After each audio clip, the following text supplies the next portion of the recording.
Welcome to another episode of Sneaks, Rhymes, and Life. I am your host, Lionel McDonald. So back in the lab, Studio 185 here at Henry's Camera, right on the corner of Shooter and Church, downtown Toronto, center of the universe. So what are we going to get into today? It's been a minute since I've given you guys a pod. Well, really, it's not that long. It's like a day longer than when you normally get one. You've had some good ones as of late.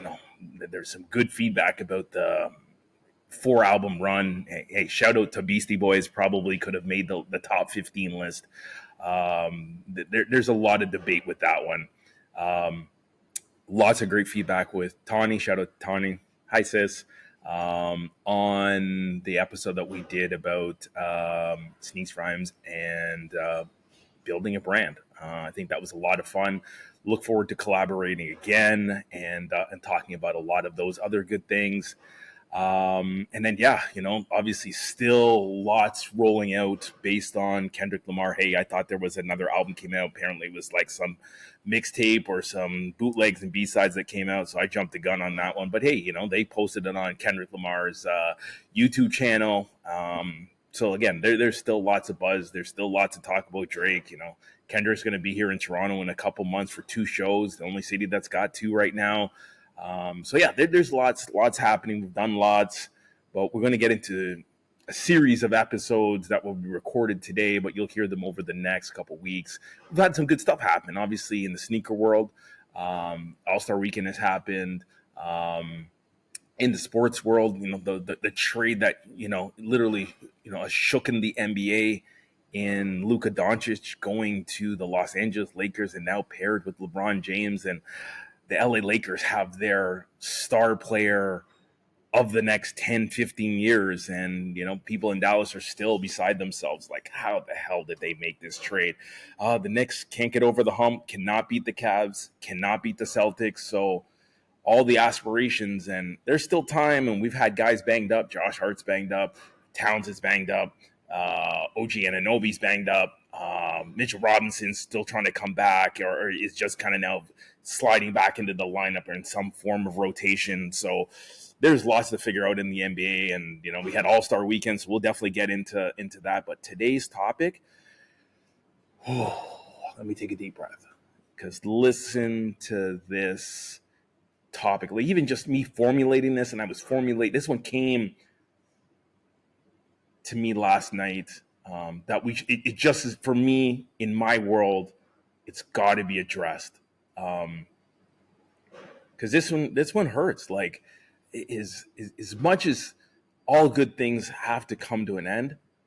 I was ready when I wasn't ready. I guess is how I'm going to say it. So today's episode is 2 legends saying that's it, and that's the end of their career, or at least what they've always done. So we're talking about, and again, 2 separate genres. And again, you listen to this podcast, it's Sneaks, Rhymes, and Life. So you're getting sneakers, you're getting hip hop, and you're definitely getting life. And my life, a lot of it is sports. Sports, whether it's football, basketball, tennis, soccer, auto racing. I was talking to someone about curling last night, because I curled in high school. Like, it is what it is, and found out I actually was good at it. But yeah, so many things in my world revolve around sports. Got baseball starting, but 2 legends we're talking about, and we had them announcements that these are like some of my favorites. My favorite women's basketball player in Diana Taurasi, after 20 years, has called it a career. And you may not care. You may not. It's like, who cares about the WNBA, Lionel? The WNBA is a big thing. The growth of women's basketball is a big thing. This has been a pillar of the community in the basketball space, men's and women's. This person was called by Kobe the White Mamba because of her killer instinct, because of her compete level, but her unbelievable skill and what she was able to do on the court. We'll get into that, but that's part of it. And then we get this out of left field announcement that this year Wu-Tang is going on tour again, but this is the 36th chamber. This is the final tour. And I was like, we're going to start there. So, oh my God. When I hear Wu-Tang, and for those that don't know, we'll go into a little bit of the history, but Wu-Tang's been out since 1992, 93, technically. And they are saying that it's not like they're not going to create any more albums. That they didn't say that. They're not going to do it, not any more books or, you know, be available on social media. They didn't say that. I got my Wu-Tang shirt on here. But they did say that this year, let's throw the W up because it's got to be done on this episode. And they said that Wu-Tang as a collective this year will be the final tour. So there's about, I don't know, 20 plus cities that they're going to go to in North America. I think they are making it. They are making it to Montreal and Vancouver, but obviously I'm super excited about the Toronto show. If they weren't coming to Toronto, I'd be on my way to Detroit or some other U.S. city, but they are coming to Toronto. I think the date here in Toronto is July 14th. So, and the tickets go on sale tomorrow. And I am incredibly excited, trying to rally the troops that, you know, hey, we need to form like Voltron and let's get it done. Like, this is Wu. This is like the epitome of all rap groups. And again, for those that don't know Wu-Tang, Wu-Tang is one, if you want to call them a group on their own, great. But Wu-Tang is essentially like, it's like a super group. It is one of the greatest collective of MCs and artists we have ever seen. This has not only been a musical group, but this has been a following, a culture changing impact that these members of Wu-Tang, and the thing is about Wu-Tang, it's a big group. It's not like 3 or 4 guys. Essentially, there's 9 members, one no longer living. You know, you have RZA, Jizza, Method Man, Raekwon, Ghostface, Spectre Deck, You God, Master Killa, and then obviously the death of Old Dirty Bastard. Now count Capadonna plus Mathematics that does the DJ. So we're talking double digits here. And the cultural impact of Wu-Tang in the entire rap genre is probably second to none. From TV to merchandise to artistry to so many different things. Wu-Tang is at the forefront. Like, some people don't care about hip hop but love Wu-Tang. Go figure. So for them to say, after essentially being on tour since 1993, that this is going to be the end, this rocks my core. And I'm really still beside myself. You know, Wu-Tang went on tour last year, or actually 2 years ago, when hip hop turned 50. That was their 30th year out in the universe. And we say Wu-Tang is forever. Wu-Tang is forever. We will carry the torch beyond this tour. But at the same time, it will not be the same knowing that you will not be able to see them on tour. And it's like, why is this happening? You know, in reality, and again, like, the group started in 92, 36 Chambers, you know, released, or Enter the Wu-Tang 36 Chambers, released November 9th, 1993.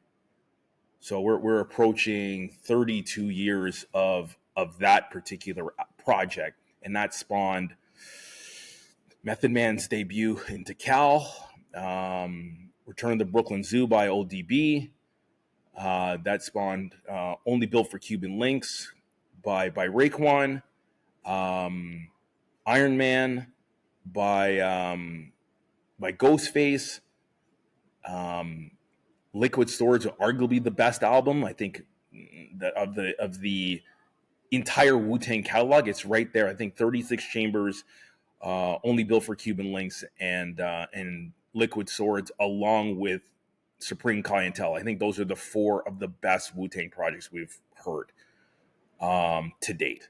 And they are working on another project. That's the word on the street.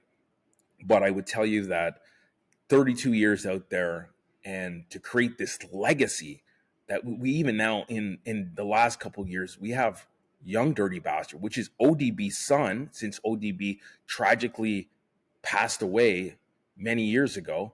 So in Toronto, they've only ever been to Toronto once with the entire collective. It was at actually Ember's banquet hall in Scarborough. And I remember even like at this banquet hall, they performed and all of the Toronto Raptors were there. This is the area of like 1996, 97. So we're talking about year 2 or year 3 of the Raptors. Damon Stoudemire, Marcus Camby, who's Carlos Rogers, Tracy Murray. Like those are the players that are on this team. Oliver Miller, like these are the guys that are on this team. All play in the back. You know, they say it. It's like Clan in the front, punks in the back. They ain't the punks. These were the celebrities that needed to take in Wu-Tang for the first time in Toronto. But this being the last show, and me personally, I saw them in that show at Scarborough.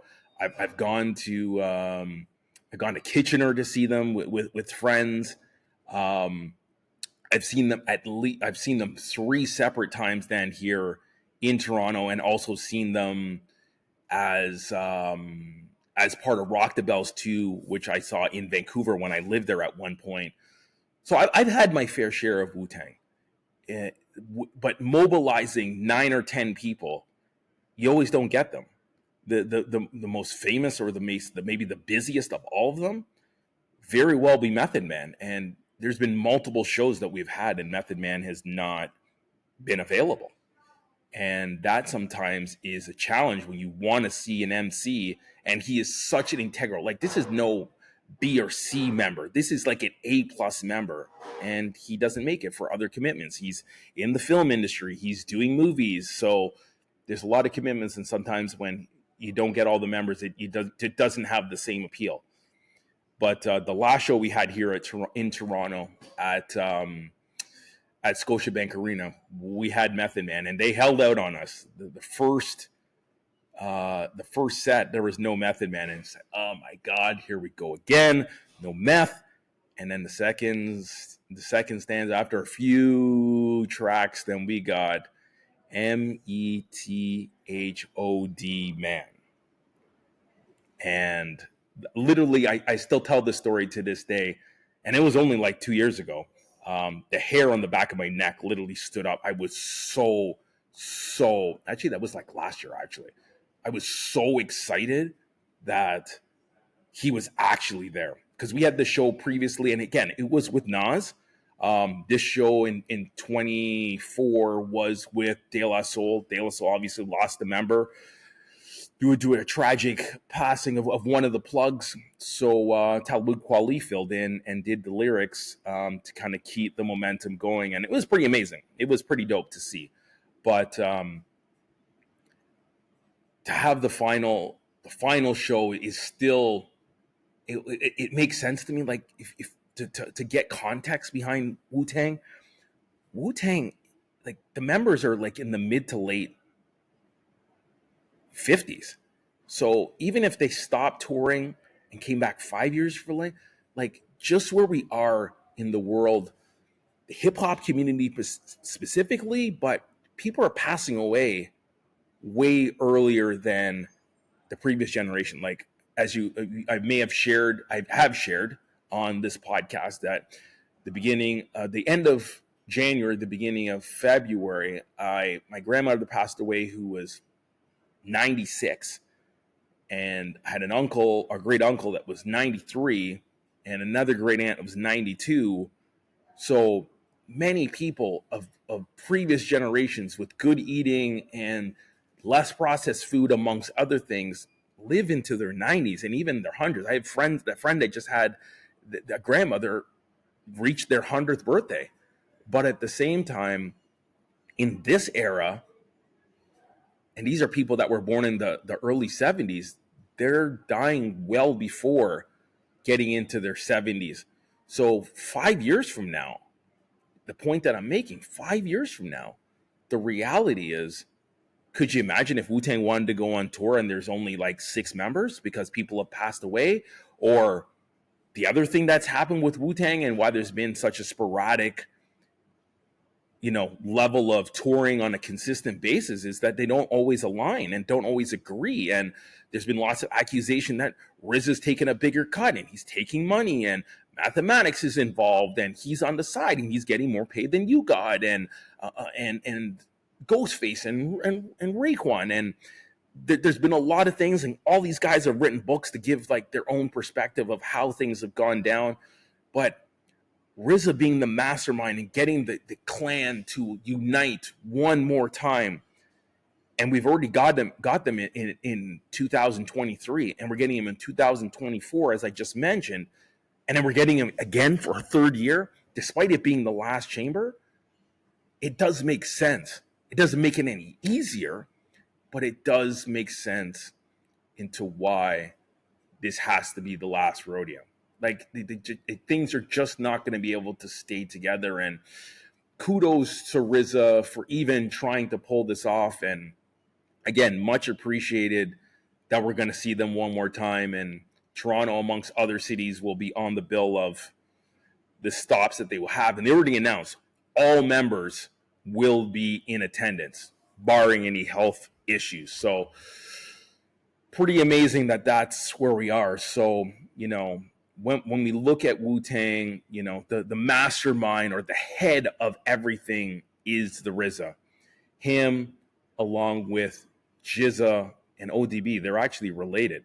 And RZA's unique production skills created a sound and literally almost a subgenre of hip hop that is really elevated and brought hip hop back to the East Coast. I think there were a lot of things, including the rise of the West, other influences with different styles. But like what we got into it as we left the age of Kool Moe Dee and LL, and it was time for a changing of the guard, and that was Biggie, Nas, Jay-Z, Wu-Tang, Tupac, Snoop Dogg, amongst others. Excuse me. Wu-Tang really made a stamp, and 32 years later, you can still buy Wu-Tang merchandise in some retailer in the mall, and it's like multiple retailers, Blue Notes, H&M, amongst others, sell Wu-Tang merchandise on a regular basis.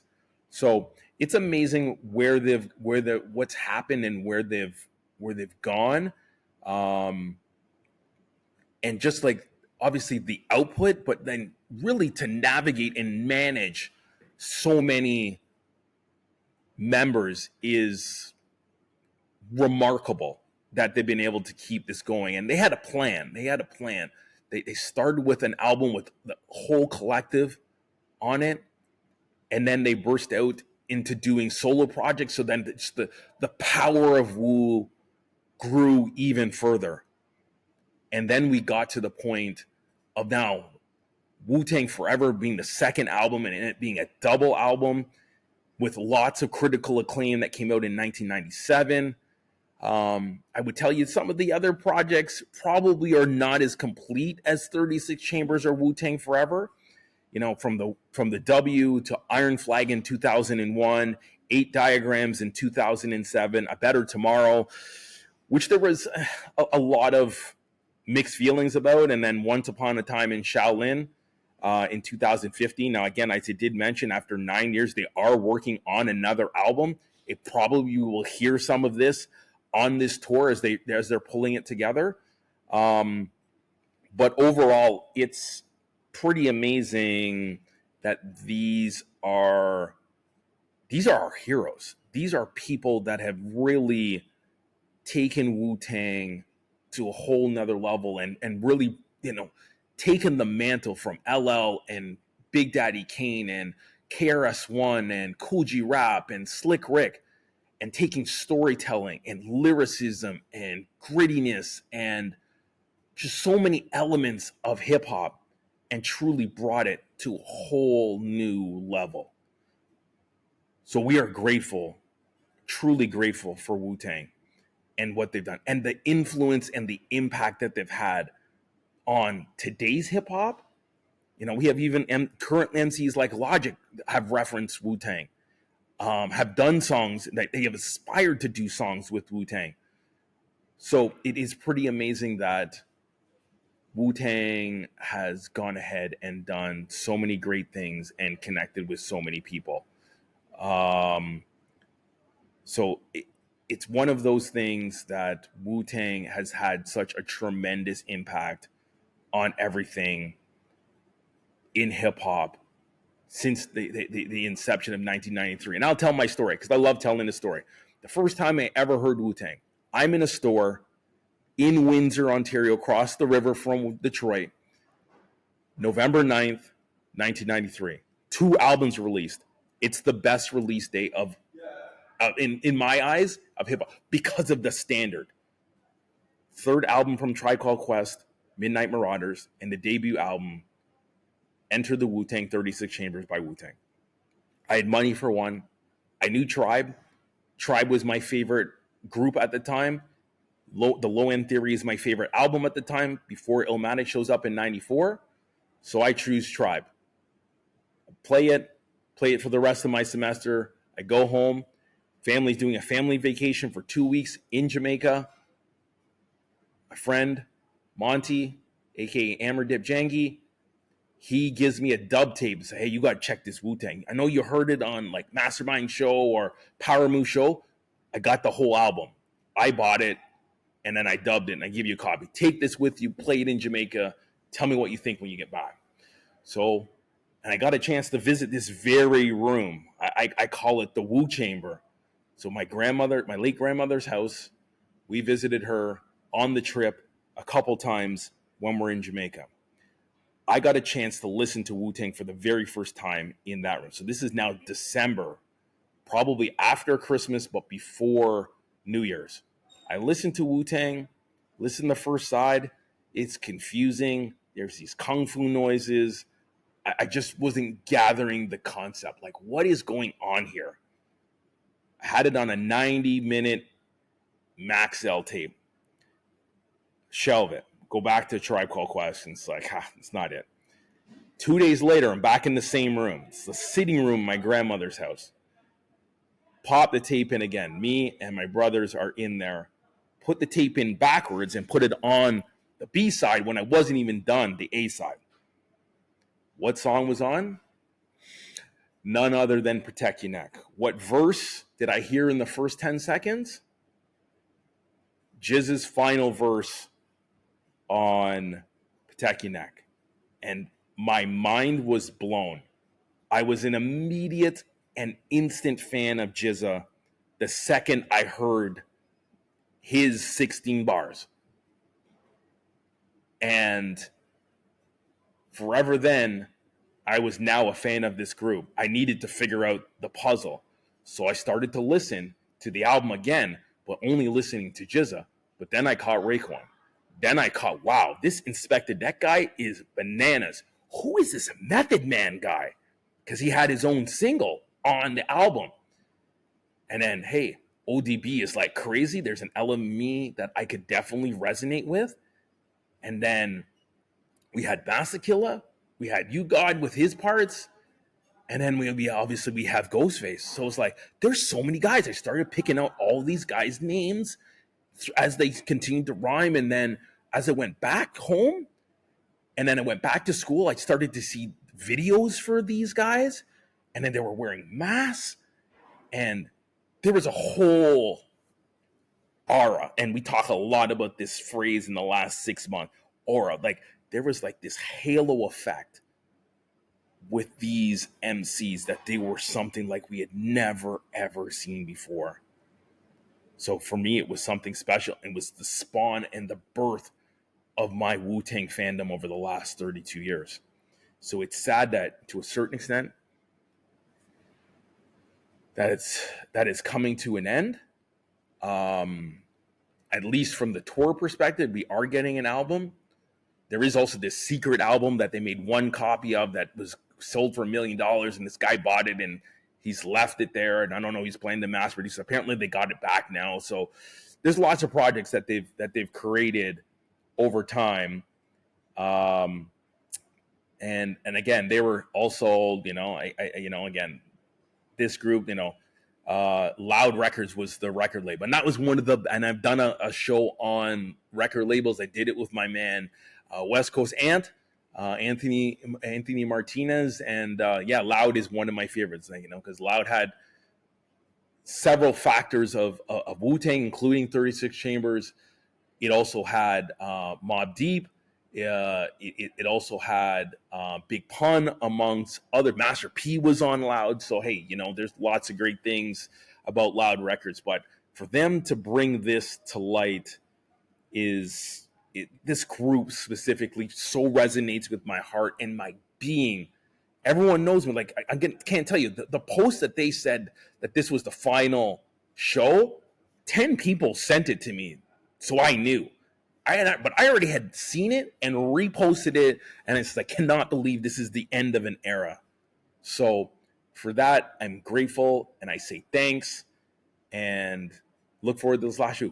Exciting that the opening act is LP and Killer Mike, otherwise known as Run the Jewels. So we're getting Run the Jewels 1, 2, 3, 4. It's going to be fire. It's going to be an amazing, amazing show. And we're gonna get all the solo hits. They're gonna go into the chambers, because this is the last chamber. So much love and appreciation to Wu-Tang for this, but I can't tell you that I'm not sad. I will be devastated when I will be happy and devastated at the same time when this show is over. I will be tempted to go to Detroit the next day and wanting to see Wu-Tang one more time. But hey, the other segment of this, and I don't think it's going to last the entire 27 minutes that I've just rambled about Wu-Tang, but got mad love for these guys. But this woman, man, my perspective of women's basketball and my love for the WNBA and the women's game in general, it started with this woman. And you can call her Diana Taurasi. You can call her the GOAT, as I have my t-shirt if you're watching this on YouTube. But it's also going to be available on Spotify. It's also available on Apple and Google, and wherever you get your podcasts, wherever you get your stream on, that's where it's available. But Diana Taurasi started my love affair. And I know, hey, the Houston was the go-to and the team that you had to beat. But in the early 2000s, and I want to say it was 2004, after an incredible run at UConn, where they won 3 titles. And can you believe, like, this is like the end of an era that we've now seen Sue Bird, her teammate, all-time leader in assists in WNBA, and then Diana Taurasi, the all-time greatest scorer in the WNBA, have both retired now in literally the last 2 seasons. So women's game is taking a hit, but it is in very good hands. So I hold this shirt, and I love the Phoenix Mercury. That's technically my favorite team. I probably will definitely have a spot for the Tempo. Obviously, when the Tempo get rolling here in Toronto in 2026. But Diana Taurasi was it for me. Diana Taurasi did things that I had never seen on the women's floor. The competitive, I absolutely love. She's nasty. She will outwork you. She will incredible shooter, and that's probably the thing that is the most amazing about her. She isn't the most athletic, but she may be the best shooter we've ever seen until, well, we'll see what Caitlin Clark's career looks like, but right now she's the best shooter we've ever seen. We talk about career points. She has almost 3,000 more points than the next person. She's the only player that's broken 10,000 points. And like the decoration of Diana Taurasi's career is unparalleled. When we just want to just throw out there and just say Diana Taurasi is the GOAT? No, like for real, for real, she's the GOAT. Let me just give you some insight. And so, first of all, we got to talk about, again, 3 championships. She's been player of the year, I think it's twice.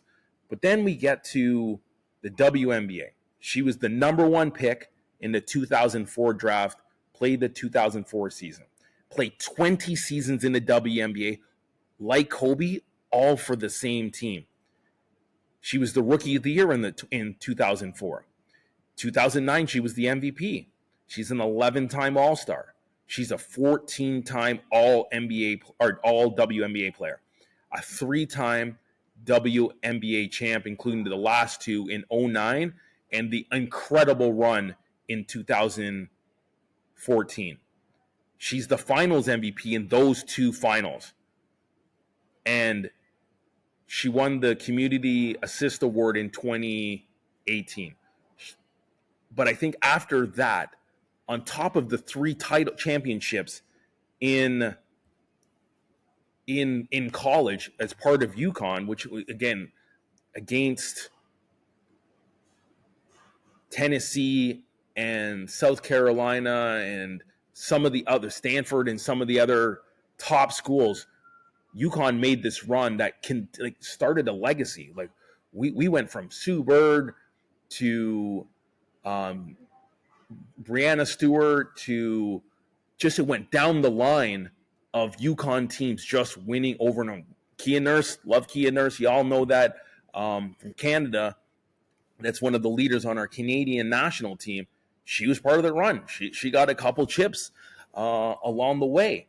And it's amazing the impact that she has. But I think above all of those accolades, those are incredible accolades. We have to talk about, from a team sport perspective, Diana Taurasi has 6 gold medals as part of the USA basketball team. Number 12 is the most decorated player in the history of the Olympics from a basketball lens. Like, no one's even close. Like, we got people that got 3. She's got 6. And hey, the last one, it was close, and maybe there's a chance that they were going to lose. But they got it done, and she's got 6. We got people that got 2. We got 3. But Diana Taurasi has 6. People say, hey, maybe DT was too old and should have been on. There's no way they were not having DT on that team. And maybe Caitlin Clark should have been. Caitlin Clark probably should have been on it, and it should have been at the sacrifice of somebody else. But saying all that, they made their decisions. It is what it is. They got it done. Winning the gold medal is all that what matters. But Diana Taurasi, I personally say thank you. Much love. Here is my shirt. Look at this beautiful shirt. I am a Mercury fan for life. On this shirt is all of the accolades. It is amazing. Even like this one is 10-team all NBA, and she was all NBA since the shirt was printed to make it 11. But she is one of the great players. Even in her final year, she still scored almost 15 points a game in a injury-riddled and banged-up perspective. But her heart and her body weren't in it anymore. And I think we all speculated this was going to happen, but we got to the point that she had to hang them up. So, hey, my fandom, Diana Taurasi was at the top of the list, and passing the mantle to the all-time leading scorer at the University of Washington, Kelsey Plum, that is now on the LA Sparks. And hey, am I changing teams? No. The Mercury have an incredible team. I definitely will have an interest in what the Sparks do. I will definitely have an interest in what the Fever do, because everyone was watching Caitlin Clark. I love New York. It's great that they won a title. The New York City needed a title. So, hey, I'm watching the Liberty. My second favorite player is Nafisa Collier. So I'm definitely watching what's happening in Minnesota, as they were so close to winning the title in Game 5. So there's a lot of things to be excited about in the WNBA. There's been lots of player movement. We're going to get into another episode with my girl Jessie that will be on in a future episode, and we're going to chop it about WNBA and a whole bunch of other things. But I think I'm going to draw this one to a conclusion. Much love and respect to Woo on your final tour. Much love to DT, the White Mamba. Kobe gave her that nickname in her illustrious 20-year career. But that's it. Sneaks, Rhymes, and Life. We out. Much love and respect to everyone that has listened. Talk to y'all soon. Bye for now.